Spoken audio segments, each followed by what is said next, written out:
Moi, je suis devenue journaliste pour mettre ces sujets à la une des médias. C'est-à-dire que je faisais des études d'économie et quand j'ai commencé à comprendre ce qui se passait avec l'urgence écologique, je me suis dit c'est bizarre, les médias on ne parle pas, alors que pour moi ça rebat les cartes de notre grille de lecture du monde.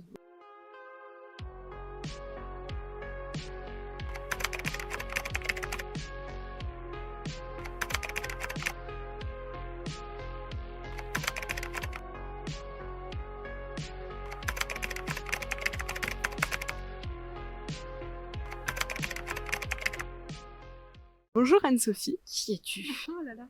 Bonjour Lola. Je suis bordelaise, je suis journaliste depuis 20 ans, spécialisée sur les questions d'écologie. Et je travaille en indépendante pour plein de titres différents, de presse généraliste ou spécialisée. Et je suis aussi autrice de livres ou de documentaires. Comment on évolue quand on a des positions qui sont engagées en faveur du climat dans le métier de journaliste? Comment toi tu le vis? Moi, je suis devenue journaliste pour mettre ces sujets à la une des médias. C'est-à-dire que je faisais des études d'économie et quand j'ai commencé à comprendre ce qui se passait avec l'urgence écologique, je me suis dit c'est bizarre, les médias on ne parle pas, alors que pour moi ça rebat les cartes de notre grille de lecture du monde. On ne peut plus parler de croissance comme on en parle jusque-là, on ne peut pas nier les pollutions, et donc le rôle du journaliste est quand même de poser des questions par rapport à ce qui se passe. Donc, quand j'ai commencé, c'était moins facile. Les journalistes environnement ou climat n'avaient pas autant de, alors je vais mettre le mot légitimité, mais autant d'autorité, on va dire, dans un journal par rapport à des reporters de guerre ou à des journalistes économiques ou politiques. L'écologie, c'était relégué au fin fond du média, dans un couloir poussiéreux, et pareil dans la hiérarchie de l'information. Là, ça a quand même changé. Je pense que la force des choses, les éléments se rappellent à nous. L'urgence est plus forte que jamais. Et du coup, dans les rédactions, énormément de personnes se sont formées. Les écoles commencent à également plus intégrer ces éléments dans leur formation. Et donc, il y a des vraies démarches éditoriales qui ont été lancées. On voit les choses différemment. Et surtout, il y a plus de transversalité. C'est-à-dire que les services économiques vont plus considérer ces aspects-là maintenant dans leur manière de couvrir les sujets. Moi je me demandais si tu avais une personne qui en particulier qui t'inspirait au quotidien du coup dans ton travail depuis ton changement de direction vers le journalisme. Il y en a beaucoup. J'ai pas un ou une idole. Mais sur mon chemin, il y a eu des personnes comme Naomi Klein ou Georges Monbiot. Il y a eu des journalistes du Monde comme Stéphane Foucard. Il y a aussi en Angleterre Katharine Wiener, la rédactrice en chef du Guardian. Là, pour le coup, je suis assez fan de ce qu'elle fait.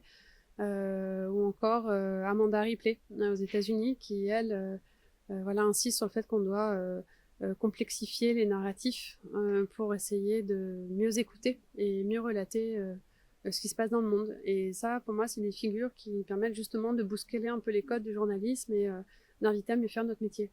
Et justement, en parlant de ça, tu as co-créé la carte du paysage médiatique français. Est-ce que tu peux me parler de cette carte et de pourquoi elle a été créée et de l'impact qu'elle a? En fait, quand j'ai réalisé mon film Les médias, le monde et moi, on a fait une campagne de crowdfunding. Et dans les contreparties, on avait dit bon, on vous offrira une carte de presse pas pareille.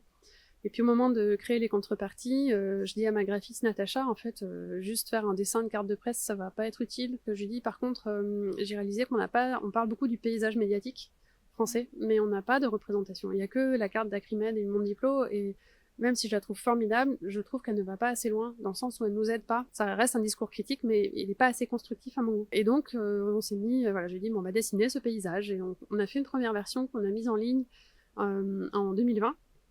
Et elle a rencontré un succès phénoménal, donc elle n'existait que en ligne, ce qui fait que les gens nous ont écrit pour l'enrichir. Et donc on a mis 2 ans à la retravailler pour en faire un objet imprimable en 3D, en utilisant toutes les ressources que les gens nous avaient indiquées et en l'actualisant, en mettant les dernières ressources que nous on avait repérées. Et là, on a vendu plusieurs centaines d'exemplaires, ainsi que le jeu qui l'accompagne maintenant, le kit de conversation, la Médiaventure. Et on est assez heureuse de voir le succès qu'elle rencontre. Quel est ton plus grand rêve pour l'environnement? Déjà, ça serait bien que les médias en parlent plus. Là, je ne l'ai pas dit forcément aujourd'hui, mais quand on regarde les chiffres de la couverture de ces sujets, n'est que de 2 à 5% du volume d'informations. Donc ça reste très faiblard. Et c'est pareil à l'échelle internationale. Donc il y a des sursauts, notamment lors de catastrophes environnementales ou climatiques, mais ça reste insuffisant. Alors j'ai pas d'éléments de comparaison avec d'autres événements dont on parle peut-être plus, mais voilà, donc moi je pense que c'est important que la transversalité inonde les lignes éditoriales des journaux et que ce soit même plus une question, c'est-à-dire que la nouvelle grille de lecture serait de systématiquement questionner l'économie au regard des limites planétaires, par exemple. J'ai toujours cette question un peu de savoir ce que toi, tu voudrais dire à la jeunesse. Bah, j'ai envie de lui faire confiance, ne serait-ce parce que je suis une maman de jeunes qui consomment déjà de l'information, mais aussi parce qu'on a tendance à dire à ces jeunes qu'ils savent pas faire, qu'ils s'informent mal, etc. Et souvent, j'observe qu'ils s'informent mieux que leurs aînés ou leurs parents ou grands-parents. Mais il y a quand même des réflexes à avoir. Je vois aussi à quel point ça peut nous influencer, nous mettre en danger également. Et ça, on n'a pas toujours conscience de ces risques. Et c'est surtout que on est vite addict. Et ce qui m'inquiète aujourd'hui, c'est de voir les chiffres sur la santé mentale des jeunes.